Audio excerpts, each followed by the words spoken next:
牛市趨勢線，下邊條線牛市趨勢線。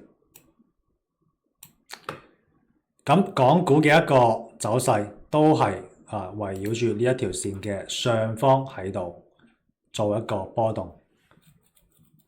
牛市線上方做波動，即係證明而家牛市仲喺度。咁我哋見到啦，上個月特朗普對等關稅宣布嘅時候咧，出現咗一個大嘅裂口。咁一個月之後過咗啦，喺而家對等關稅緩解基本風險解除嘅情況底下咧，港股已經係修補翻個裂口，仲喺度繼續往上行啦。咁我哋後市點樣去睇我哋港股恒指嘅一個走向呢？首先我哋從幾個方面去分析一下。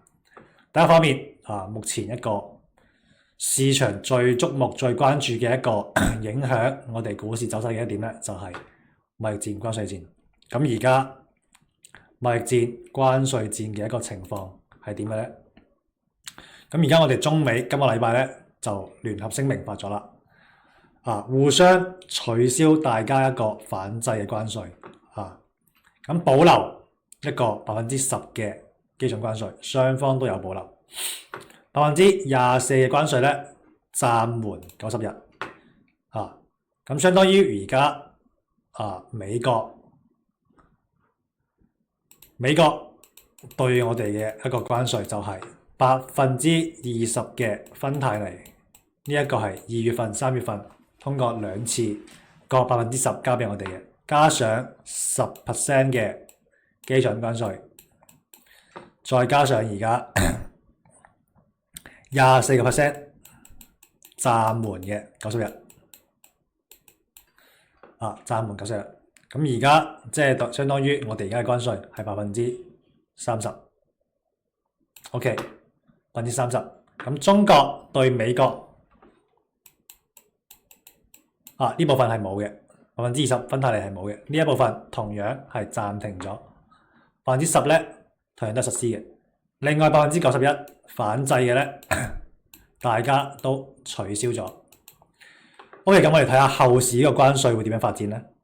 首先20% 嘅一個芬太尼關稅咧，中美雙方已經係有一個意向，呢一部分係可以傾嘅，即係大家認為。呢一部分未來都係可以下降嘅，同時市場咧都係釋放咗呢一個嘅信號，雙方嘅一個海關部門係願意去做一啲努力去降低呢一部分嘅一個關稅嘅。咁另外大家睇翻呢24%嘅關稅有冇可能下降呢？咁肯定係有可能下降嘅。點解呢？假如呢部分關稅唔下降嘅話，加翻呢10%嘅關稅，其實就相當於4月2號特朗普交俾我哋嘅關稅係冇變過嘅。咁當時中方係唯一一個國家去反制嘅。咁假如呢部分關稅唔變嘅話，呢一次談判係冇咩太大嘅意義。咁所以喺呢一個基礎底下，我哋而家中美都係建立咗一個磋商機制。咁主要就係圍繞呢20%芬太尼同埋暫緩嘅呢24%關稅去做一個磋商。咁所以我哋後市咧係可以預期關稅嘅情況咧係會逐漸好轉嘅。所以呢一方面大家市場都有一個咁樣嘅預期。呢個係第一個方面，關稅戰貿易戰。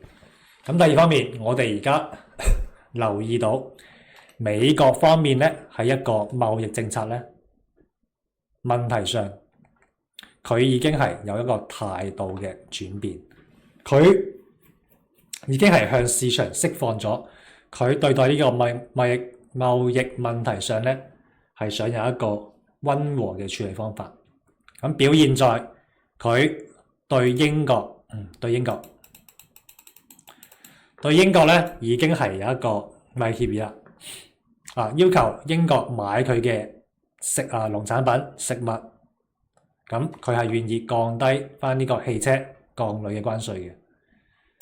咁同我哋中國嘅貿易咧，貿易談判咧，亦都係作出咗一個超出市場預期嘅一個讓步嚇。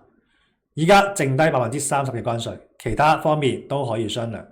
咁喺咁嘅情況底下咧，依家特朗普嘅一個貿易政策咧，係向市場釋放咗一個都係所有國家嘅貿易咧，都係可以傾偈嘅，都係可以磋商嘅一個預期。咁整體上嚟講，未來嘅一個貿易談判咧，係可以樂觀咁去看待，樂觀咁去看待。咁所以整體嚟講，對一個全球經濟，包括我哋中國、美國嘅一個經濟以及全球經濟咧，佢預期咧都係有一個好大嘅改善嚇，已經冇話對等關稅出嚟嘅時候嗰個預期咁差啦。咁只要一個預期改善，我哋就認為都係一個利好嘅一個消息。咁第三方面啦，我哋見到國內咧又係上個禮拜啦，都係為咗穩定我哋嘅一個金融市場，穩定我哋嘅資本市場，出咗一籃子嘅一個貨幣政策。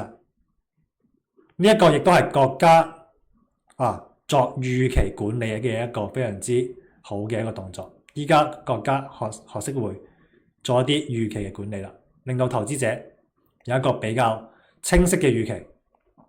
需要降準降息，我哋就可以按照需要進行一個降準降息，去刺激翻我哋嘅一個需求，穩定翻我哋嘅一個股市。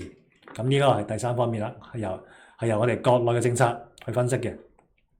咁第四方面啦，從我哋資金嘅流向睇咧，我哋見到近來咧人民幣同埋港幣咧係一個明顯嘅升勢嘅，而且我哋港元更加係已經觸及咗我哋呢一個強方嘅保證。咁歷史嘅經驗嚟講，港元一旦觸及咗強方保證咧，我哋嘅港股都係會有比較好嘅一個表現嘅。咁呢個咧就係從第四方面，從我哋一個資金嘅流向係而家係流入緊香港市場，流入緊我哋港股嘅市場嘅。咁第五方面就從我哋嘅一個市場資金嘅一個流動性嚟分析。首先我哋見到而家關稅貿易政策有一個緩和嘅一個趨勢。美國政府已經釋放咗一個貿易協商樂觀嘅一個預期。同時我哋見到一啲經濟數據，包括一個通脹數據 CPI、PPI 都係超預期咁下降，咁令到市場咧亦都係對美聯儲嘅一個減息有一個比較好嘅一個預期。咁所以咧呢個就係從5個方面去分析我哋嘅一個目前嘅一個市場預期同埋後市走勢嘅一個邏輯。所以我哋認為咧，喺基於呢一啲情況底下，我哋港股繼續走牛嘅可能性機率係非常之大嘅，所以都係會沿住呢一條牛市趨勢線去繼續走牛。咁首先第一個目標當然就係先達到前高嘅位置，再去劍指新高嘅位置。OK， 咁呢個係對我哋一個港股嘅一個分析。咁我哋再睇下美股方面咧，同樣我哋睇一睇技術走勢。前面我哋 S&P 500係行出咗一個雙頂嘅一個形態，兼且我哋睇到條頸線係已經大幅跌穿咗條頸線噶啦。咁最近咧關稅問題有緩解，各方面嘅利好消息刺激翻我哋嘅美股重新升穿翻條頸線，而且可以睇到連續幾日嘅陽燭已經係暫時企穩咗喺呢一條頸線上面啦。咁本來呢一條嘅呢一個雙頂咧形態已經係非常之唔好睇噶，但係近期嘅一個強勢疊加埋目前而家基本面一啲嘅利好消息，包括頭先所講到嘅一個中美會談超出市場預期，後續嘅一個貿易樂觀嘅一個預期，以及佢導致全球經濟增長嘅預期咧都有所改善，所以經濟走好，股市亦都有好大嘅機率會走好。咁另外同樣嘅流動性方面都係啱啱講到嘅，因為關稅通脹嘅一個情況有所緩解，所以美聯儲亦都係增加咗一個減息嘅預期。所以同樣我哋都認為美股喺咁樣嘅預期底下咧，亦都係好大機率會重新破頂再創新高嘅。咁所以當前嘅一個目標咧，首先都係去到前高首先都係去到前高呢個位置6150點左右。咁後續經濟如果向好，美聯儲減息減得及時嘅話，完全有可能係繼續再創新高。OK， 咁呢個係港股、美股嘅一個分析，我哋再嚟睇一睇大家都好關心黃金價嘅一個走向分析。首先我哋都係睇翻呢一個技術走勢。OK， 同樣嘅近期咧，黃金經歷過一波好大嘅急升之後咧，出現咗一個雙頂嘅形態，同樣都係雙頂嘅形態，而且已經係跌穿咗呢一個重要嘅支持位呢條頸線啦。咁而家目前呢條頸線咧就已經形成咗一個非常之大嘅阻力位。咁點解會出現咁樣嘅一個走勢同形態咧？其實原因都係因為一個關稅戰、貿易戰已經非常之緩和啦。咁市場嘅一個避險情緒並冇咁嚴重啦，所以大家開始提高一個風險偏好，都走咗去買一啲股票，買一啲高風險嘅投資產品。所以呢啲風險較為之低嘅投資產品咧，就出現咗一個獲利回吐嘅一個情況。咁喺呢個形態底下咧，我預計咧佢短線咧震盪係避免唔到噶啦，短線調整震盪係避免唔到噶啦。但係長期嚟講咧，我哋要睇黃金投資黃金嘅一個核心邏輯係咩咧？投資黃金嘅一個核心邏輯，我哋簡單分析一下點解呢一次嘅一個升勢會咁急咁犀利？首先啦，第一個方面，我哋見到美國政府亂咁貿然咁亂加關稅，擾亂咗全球嘅一個全球嘅貿易、全球嘅供應鏈，令到好多國家同美國嘅關係走向咗一個非常之破裂嘅一個情況。咁大家就認為啦，你美國政府咁樣嚟做法，你美元嘅信用何在呢？我揸住你咁多嘅一個美債、美金，好大風險喎。所以大家基於美國政府嘅呢啲唔確定性兼且肆意妄為嘅一啲政策，就開始去一個去美元化嘅一個趨勢。咁近期點解又出現咗調整呢？就係因為關稅戰、貿易戰緩和咗，呢一個嘅趨勢有緩解嘅跡象，但係長期嚟講，大趨勢都唔會變。咁點解呢？因為好似一個人嘅信用咁，一個人嘅信用咧，你建立起身咧係非常之難嘅。但係一旦你唔講口齒，一旦你嘅信用有受到損壞嘅時候咧，你再去重新相信呢個人咧，都係非常之難嘅。所以我哋話信用建立好難，但係破壞好容易。一旦破壞咧，你再次去建立翻咧，都係好難嘅。所以大家肯定都係會有呢個避險、避美元漲風險嘅呢個意識。所以我哋話全球嘅一個去美元化趨勢都唔會有太大嘅變化。咁亦都會逼住全球嘅央行去大量咁採購黃金作為一個貨幣嘅儲備。OK， 咁呢個係第一個方面啦。第二方面咧就係目前咧全球嘅一個地緣政治戰爭嘅衝突咧，都係頻頻發生好似上星期嘅一個印巴衝突而家嘅一個俄烏以色列同埋巴勒斯坦嘅一個衝突，都係越嚟越多，越嚟越頻繁。所以喺咁嘅情況底下咧，黃金嘅一個避險需求咧，都係大大增加咗。OK， 咁第三方面，黃金嘅上升同樣受益於美聯儲減息。美聯儲嘅減息咧，亦都係會刺激黃金嘅上升嘅。咁第四方面咧，就係依家市場嘅一個大資金都係對一個經濟嘅增長同埋未來通脹咧係充滿咗一個疑問同埋不確定，所以呢大資金都係需要購買一啲黃金嚟作為一個對經濟不確定性嘅一啲風險對沖，都係啲對沖嘅需求。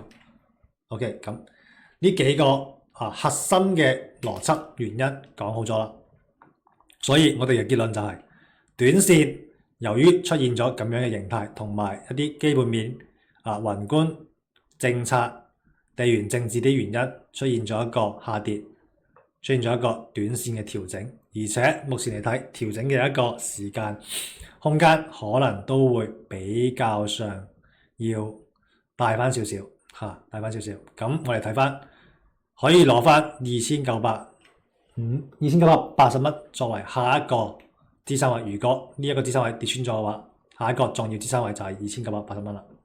咁長線嚟講，由於呢幾個風險咧，呢幾個邏輯咧，都係長線睇好黃金嘅一個走勢嘅。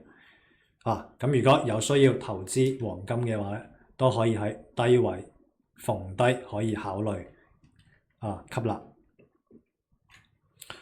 OK， 咁我哋就正式進入今日嘅一個課堂嘅內容，就係關於我哋 Power Ticker 嘅一個自定界面同埋畫線功能嘅一個實戰應用。OK， 咁進入我哋嘅一個自定界面嘅介紹。首先我哋可以見到 Power Ticker， 你一入到去咧，就會見到咁樣嘅一個畫面係冇嘢嘅。咁如果你想要添加啲嘢咧，你就可以喺呢一個右上方嘅位置咧，進行一個自定界面嘅一個新建亦都可以管理其他界面。咁同時我哋系統咧都係會默認翻有個股票、期貨、期權咁樣嘅預設界面。我哋都可以開翻個軟件俾大家睇下譬如我開翻個空白嘅，我哋開翻個空白嘅，就係咁樣噶啦。喺呢個位置新增空白界面，佢就會彈嚟呢度，撳一撳呢度咁同時咧，我哋嘅一個系統咧，佢會自帶一個叫做股票界面。就有咁樣嘅內容。另一個係期貨界面，就會有以上嘅內容。第三個咧就係我哋嘅期權界面。大家呢個就係系統佢幫你 set 翻好、幫你排版好嘅界面。OK， 我哋咁去翻我哋正界面先啦。跟住我哋翻嚟我哋嘅課件。咁下一步咧，我哋就可以喺左上角嘅一個位置，進行一啲欄目嘅添加進行一啲欄目嘅添加，都係根據個人嘅一啲使用習慣同埋需求進行一啲欄目嘅添加同埋排版。OK， 咁我哋都可以演示下點樣去做一個添加同埋排版。首先我哋都係翻去我哋嘅軟件，我哋可以見到喺呢個位置有幾個功能：程式選股、股票程式選股、期貨程式選股、即時策略概覽同埋港股移動監察。我哋首先揀一個程式選股先，佢就會出現一個程式選股嘅一個欄目。咁譬如我哋再揀一個即時嘅策略，佢就會出現一個即時嘅策略喺呢度。你亦都可以根據你嘅喜好進行一個排版。OK，咁嚟到股票報價呢方面咧，我哋都可以睇到呢度有大利是嘅功能啦，可以揀一揀大利是進行一個排版。OK，咁亦都有一啲互動圖表嘅功能，就可以睇翻佢目前嘅一個走勢情況。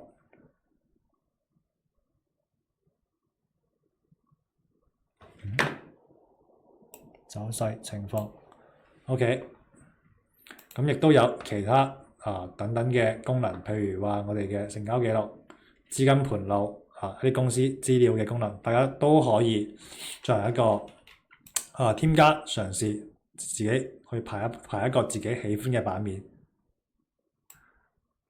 OK，咁如果你添加咗幾個功能欄之後咧，你唔想話去自己去調咧，你亦都可以喺呢個位置選擇一個排版功能。排版功能佢有3個排版模式，你都可以揀下嘅。第一個咧就係佢咁樣4均等咁樣幫你排一排。第二個咧佢會咁樣幫你排一排。第三個咧就係4個評分咁樣排。咁你如果唔中意呢啲排版嘅一個方法咧，都係可以自己去自行做一個排版嘅，可以任意排版都可以。呢一個就係我哋嘅一個排版同埋添加欄目嘅一個功能。譬如我哋期貨咧，亦都係有呢啲期貨嘅一個一個報價情況啦。咁牛熊證渦輪亦都係有呢啲搜尋嘅功能啦，同埋貨量嘅功能。新聞方面咧都係可以睇翻呢度，可以移過出嚟睇一睇嘅。大市資訊方面都有以上一啲熱門板塊指數成分股可以進行一個監測。呢主要就係呢啲欄目同埋功能。咁我哋依家就講一講我哋系統自帶嘅一啲界面，睇下佢係點樣嘅。呢個界面咧，首先我哋講一講股票界面啦。我哋可以睇到呢個界面，佢包含咗大利是互動圖表、資金盤路，可以俾我哋去觀察一個股票嘅一啲成交嘅情況，以及佢哋嘅一個走勢嘅表現，同埋亦都可以利用資金嘅盤路咧，呢個欄目咧，我哋去睇一睇呢一啲股票嘅一啲密集成交嘅位置，譬如好似呢隻3900，佢嘅一個利用資金盤路就可以見到佢嘅密集成交喺呢個位置9個8嘅位置。咁呢啲位置咧就可能會對佢形成一定嘅一個阻力或者係支撐，都可以用呢一個資金盤路嚟作為一個參考。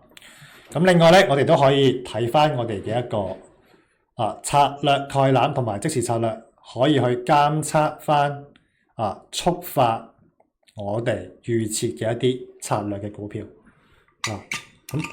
咁另外咧，亦都係可以通過我哋嘅一個股票監測表同埋我哋嘅一個50大排行嘅股票咧，去監測翻當日嘅一啲強勢股，睇下有冇一啲投資嘅機會。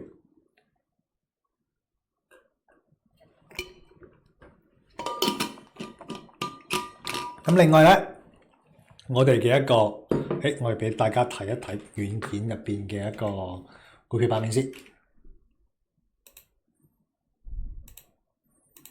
OK， 喺呢個位置撳一撳預設界面，撳一撳股票界面。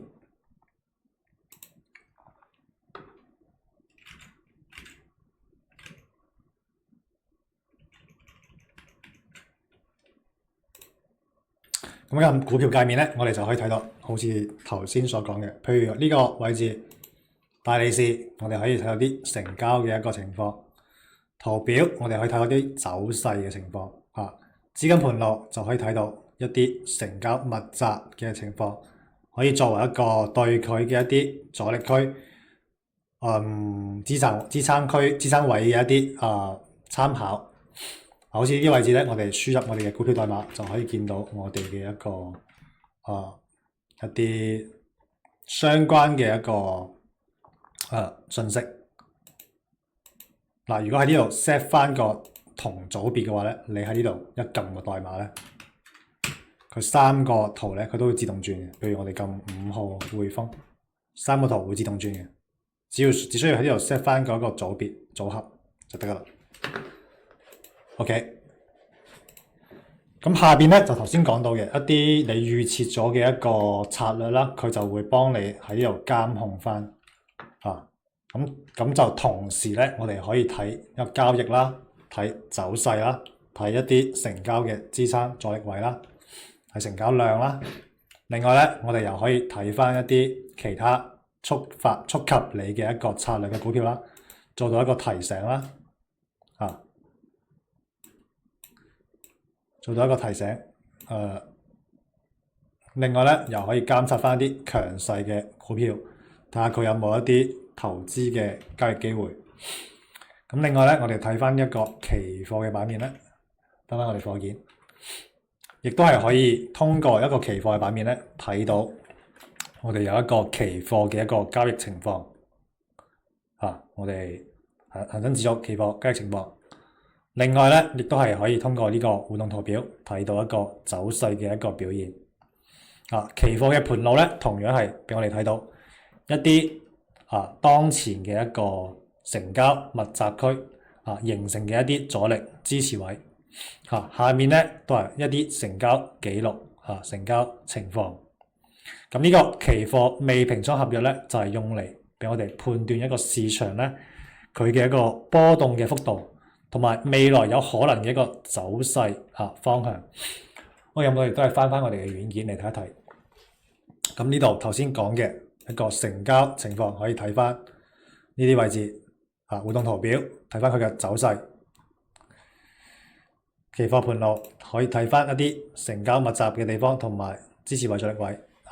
咁我哋呢個期貨未平倉合約咧，就可以俾我哋睇到咧佢嘅一個總數嘅數量啦，以及佢一個指數嘅一個走勢，睇下佢哋係咪睇下而家嘅一個總數咧，會唔會有一個放大指數波動嘅一個情況？如果合約嘅總數越大嘅話咧，佢波動嘅一個概率就越高。咁如果好似我哋一個正數嘅話咧，未平倉合約正數嘅話咧，假如佢嘅一個走勢係向下嘅，走勢係向上嘅。如果我哋嘅正數同樣係向上嘅話咧，咁就意味住後市睇好佢繼續向上嘅一個概率係大嘅。即係更比較多嘅人睇好後市嘅走勢。咁如果佢係跌嘅話咧，另外佢嘅一個正數都係減少嘅話咧，就證明咧後市睇淡嘅人都係多嘅。就係咁樣嘅。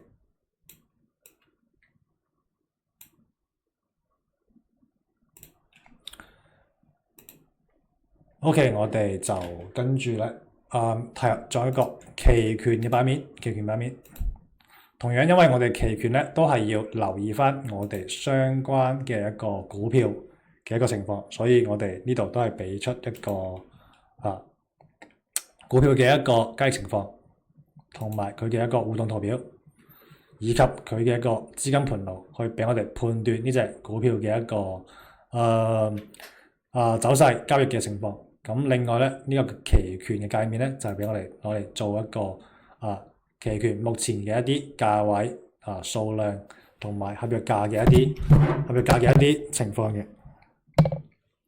OK， 咁呢個位置咧就係俾我哋睇翻而家指數嘅一個盤路，參考翻目前指數嘅一個走勢，對我哋嘅股票有冇啲咩影響？OK。翻去我哋嘅課件， OK，咁我哋下一 part 咧就講一講我哋嘅互動圖表嘅一啲功能同埋實戰嘅一個應用。好，繼續我哋可以睇到一個互動圖表，打開咧就係一個咁樣嘅界面啦。咁喺左上方咧，我哋就可以根據一啲選項，譬如話我哋指標嘅選項，可以喺我哋嘅主圖或者副圖添加翻我哋需要嘅一啲指標。譬如我哋打開一個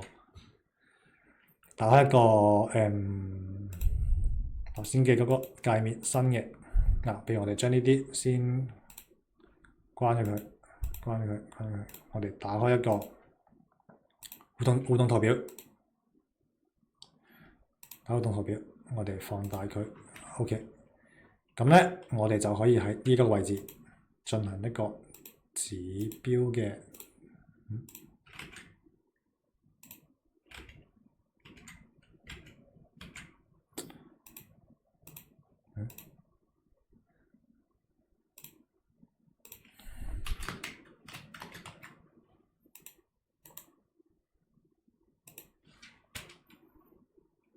等等，我重新開翻個 app 呢個軟件先。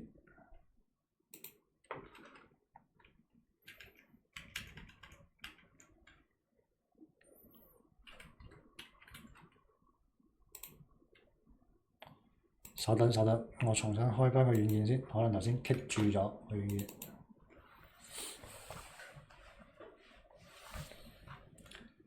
等多1分鐘。OK， 過咗嚟啦，我哋咧就可以喺呢個位置，喺呢個位置，我哋可以見到撳一撳呢度咧，佢就會出現呢一個指標嘅一個欄嘅。咁我哋咧可以根據我哋嘅需要，譬如話我哋係需要呢一個唔好仔，我哋係需要一個保力加通道嘅，我哋就撳一撳佢，佢呢度就會出現一個交叉。即係出現交叉咧，佢就係顯示咗呢一個保力加通道噶啦。咁假如你唔需要嘅話咧，就撳翻個交叉。要嘅話咧，剔一剔佢。咁假如你係常用嘅話咧，你都可以撳一撳個收藏，佢就會變咗喜愛指標噶啦。呢個係我哋嘅主圖指標，都係呢度，即係佢會顯示喺我哋嘅主圖上面嘅。咁副圖指標咧就係喺下邊。咁譬如我哋想撳一個 MACD 移動平均線，咁你撳一撳佢咧，佢就會出現喺下邊噶啦，喺呢個位置噶啦。咁亦都有我哋嘅一啲天匯獨有嘅指標，譬如話倒影力量、轉倉呢啲都係可以喺度添加翻嘅。OK， 咁呢個咧就係我哋指標嘅一個添加方法。咁其實右擊咧都係可以喺呢個位置睇翻我哋嘅指標，一樣都係可以添加嘅。OK， 就係咁樣添加我哋嘅一個指標。咁另外咧，如果我哋想睇一啲唔同嘅時間週期嘅話咧，我哋想睇呢幅圖，我哋想睇唔同嘅時間週期，我哋可以喺翻呢個位置揀翻我哋嘅時間週期。譬如話我哋想睇日線圖，想睇一個月嘅，我哋就撳一撳一個月，佢就會出現翻咁樣嘅一個月嘅圖。譬如話我哋想睇10年嘅，就會出現一個咁樣嘅圖。咁另外咧，譬如我哋想睇一睇一啲3分鐘圖、小時圖，都係可以喺度選擇翻。OK，咁另外咧我哋嘅一個圖形咧，亦都係可以俾我哋做一個選擇嘅。譬如話，如果喺呢啲嘅一個走勢當中，會出現我哋一啲蠟燭嘅形態咧，你可以剔翻佢，佢就會提示翻你啦，喺邊啲地方出現咗咁樣嘅形態。譬如你全剔嘅話咧，佢就會提示翻你對應嗰日係出現咗一個咩形態。譬如呢個 SS 就係對應射擊之星，呢個 E 咧就係對應嘅一個穿頭破腳呢個蠟燭形態。咁另外中性嘅就係呢啲STW 白色陀螺睇好嘅指標咧就係呢度早晨之星 MS， 跟住 M 咧就係白色大陽燭，H 咧就係錘頭，都係一啲比較好嘅指標，我哋都可以喺呢個位置去進行一個監控，可以剔翻佢進行一個監控。咁另外咧，如果唔想睇咁樣嘅圖咧，都係可以睇翻我哋嘅一啲表格一個咁樣嘅圖都係可以睇到。不過一般咧，我哋都係用翻呢個圖表功能嘅。咁假如大家唔係十分之喜愛用蠟燭圖咧，呢個位置都係可以俾你揀翻其他嘅一啲圖嘅。譬如我哋睇日線圖嘅話咧，我哋可能會睇一個線形圖嘅。日線圖我哋睇唔係講錯咗，係1分鐘圖，一日嘅分鐘圖、分時圖啦。分時圖我哋比較中意睇線形圖線形圖。咁我哋將個布里加通道關咗佢，就係一個咁樣嘅線形圖。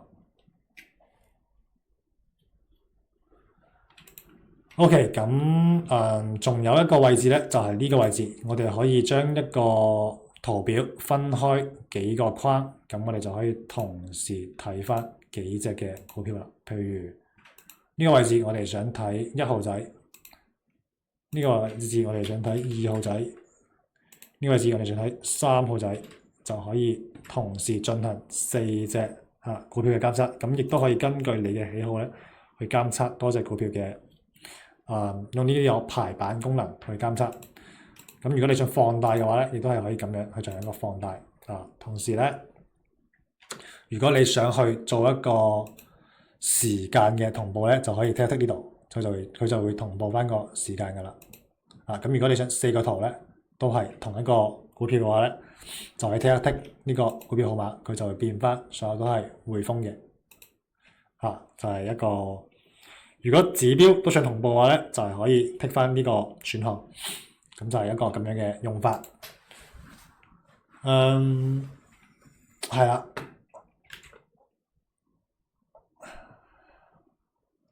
另外咧，我睇下先。譬如話我哋有想睇嘅一啲策略嘅話咧，都係可以喺度揀翻，咁剔一剔呢個策略，佢就會喺嗰個圖度進行一個顯示同埋監控俾你噶啦。咁另外咧，如果你想做一啲圖表嘅比較嘅話咧，都係可以喺呢個位置剔一剔佢。咁如果你想做一啲指數嘅比較咧，就可以喺度揀翻。譬如你想做一啲呢啲指數嘅比較咧，都可以係咁樣揀翻。如果係股票嘅話咧，亦都係可以喺呢個位置輸翻一個代碼，譬如70，係啦。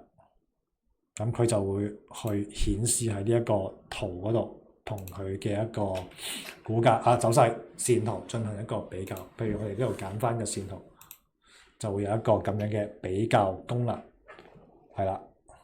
另外咧，期貨指數都係可以喺度選擇嘅，咁佢就會顯示翻個指數出嚟啦。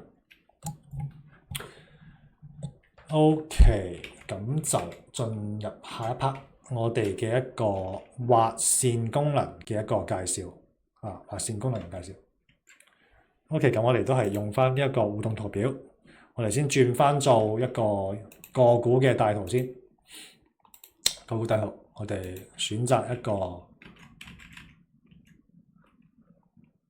翻去房件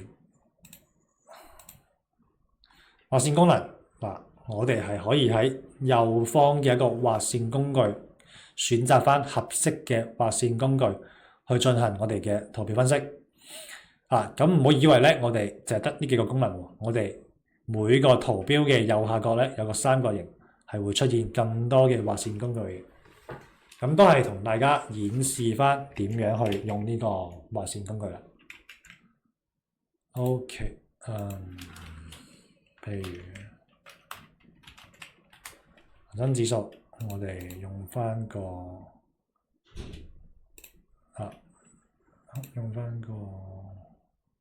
3年圖。嗱，我哋可以喺呢個圖表度咧就見到咧，之前我畫嘅一啲線。咁譬如我哋去剷咗佢，我哋再畫一次，我哋點畫嘅咧？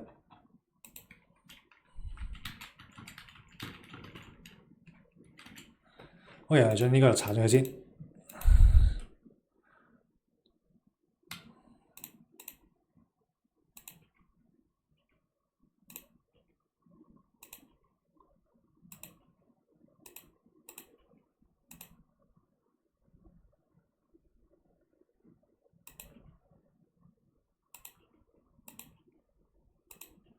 咁我哋咧就喺呢一個位置，首先我哋揀翻條趨勢線，另外咧入邊都仲有其他線可以俾我哋揀嘅，譬如話有呢啲角度線、水平線、射線、垂直線、平行線。我哋先畫翻條趨勢線先，就係我哋嘅呢一個頭先畫出嚟嘅一條牛市嘅趨勢線，係點畫嘅咧？就係咁樣畫過去。就係我哋嘅一條牛市嘅趨勢線，咁咧我哋嘅一個趨勢線咧就係咁樣用法，攞翻兩個點去形成一個趨勢，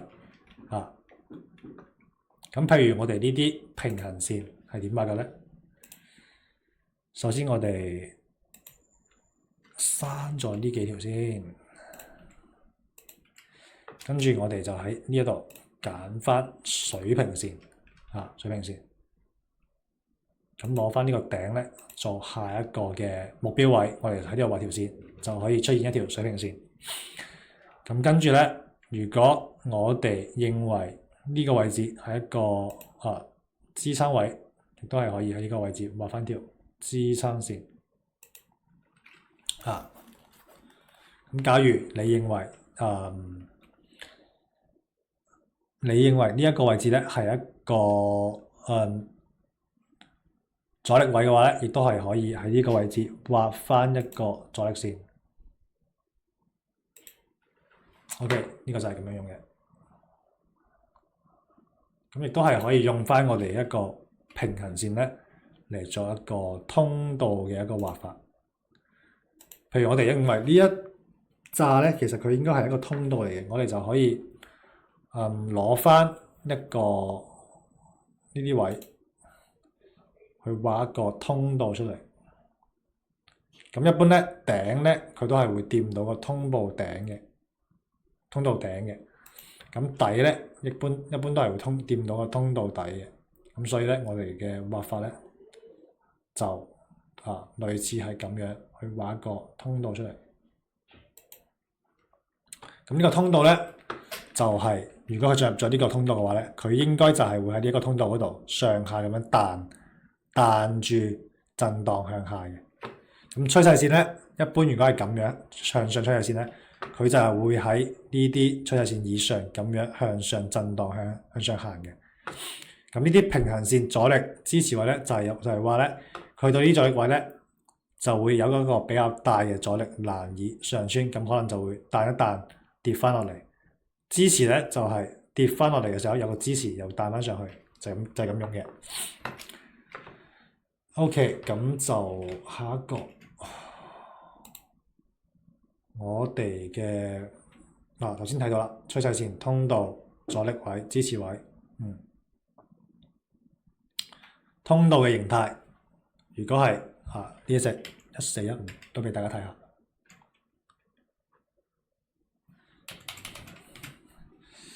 1415咧，呢一個都係一個好明顯係一個通道嚟嘅。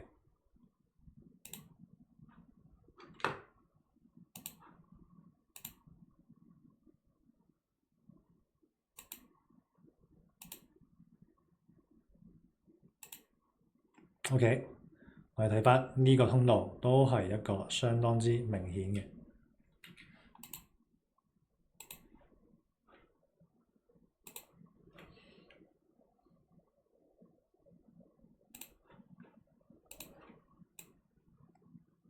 相當之明顯嘅一個通道，就係上係會有一個阻力，下咧係一個支持，跟住震盪向上行喺一個通道入邊。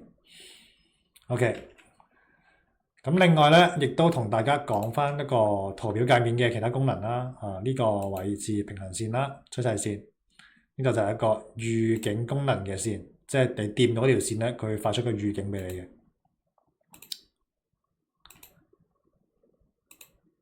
咁咧呢啲咧就係一啲圖形啦，可以俾你去做一個分析，去圈一圈啲形狀。咁呢度咧就係一個緋色弧形線，你可以選擇翻入邊嘅一啲佢嘅一啲種類，譬如話黃金分割啊。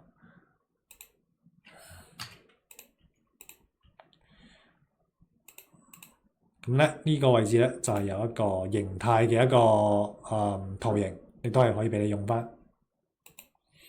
咁呢個位置咧就係有一個長倉嘅一個功能，可以俾你睇一睇你點樣去做一個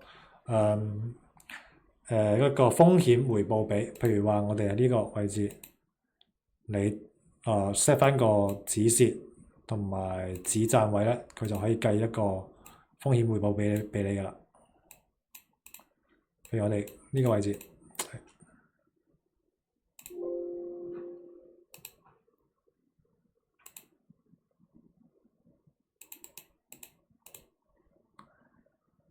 我哋喺呢個位置譬如呢一個位置，你 set 個止賺位，set 個止蝕位，佢就會計翻一個風險回報比俾到你參考你呢一個交易佢嘅一個風險回報比啦。OK，咁呢一個位咧就係加文字啦。呢度可以幫你統計翻你想要嘅一個區間，佢嘅一個升跌幅有幾多啊？咁另外咧就係一啲刪除最近會話嘅功能啦，磁貼就係可以幫你黐住嗰個位置，吸引嗰個位置啦。咁我哋再介紹翻兩個畫線嘅功能。第一個咧就係一個黃金分割線，亦都係一個比較出名嘅一個理論啦，可以俾我哋作一啲支持位、參考位攞嚟做一個交易嘅參考。咁我哋就攞翻阿里巴巴呢個例子嚟畫一畫。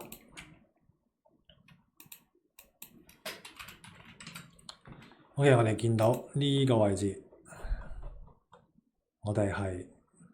如果我哋係覺得佢有一個下跌嘅趨勢嘅話咧，我哋就可以如果佢出現咗個下跌趨勢，你認為佢有一個反彈嘅訴求嘅話咧，我哋就可以喺呢度，首先我哋刪咗佢先，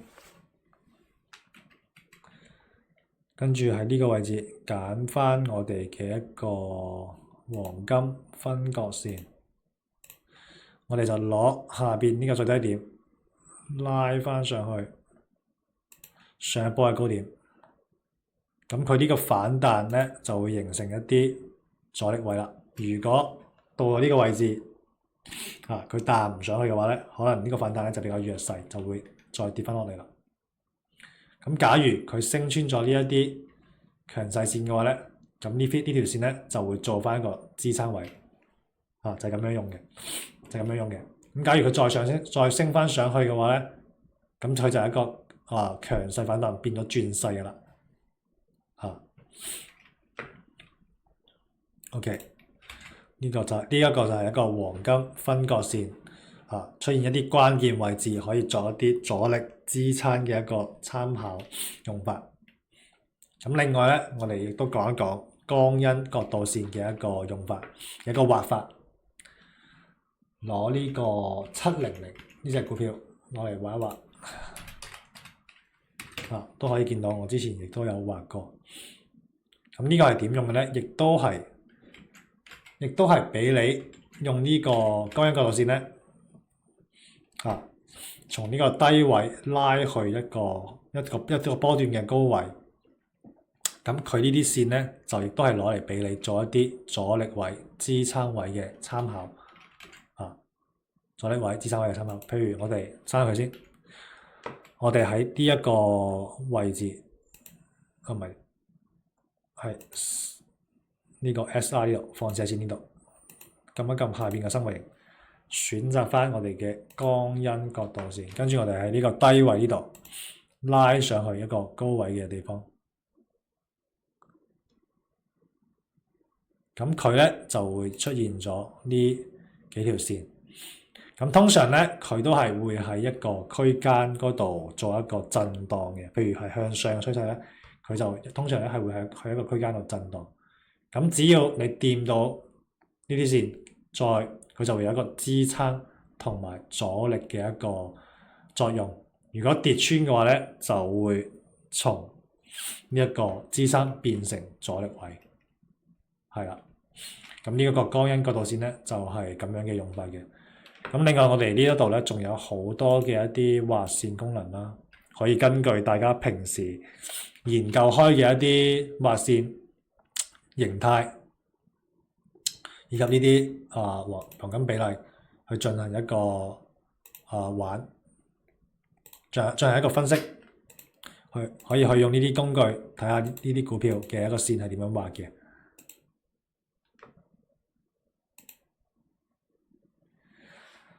OK，咁我哋嘅一個光因角度線咧就係咁樣用噶啦。咁今日嘅內容咧就到呢個位置差唔多啦。咁就睇下大家對我哋嘅一個軟件仲有冇咩問題？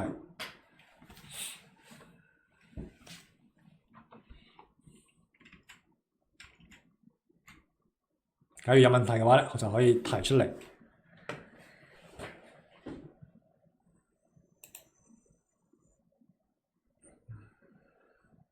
嗱，我哋呢個形態呢度咧，亦都係有一啲唔同嘅形態圖表，譬如話一個三角形態啦、頭肩頂形態啦，係呢個波浪形態啦，都係可以俾大家去使用，作為一個圖形走勢嘅一個分析。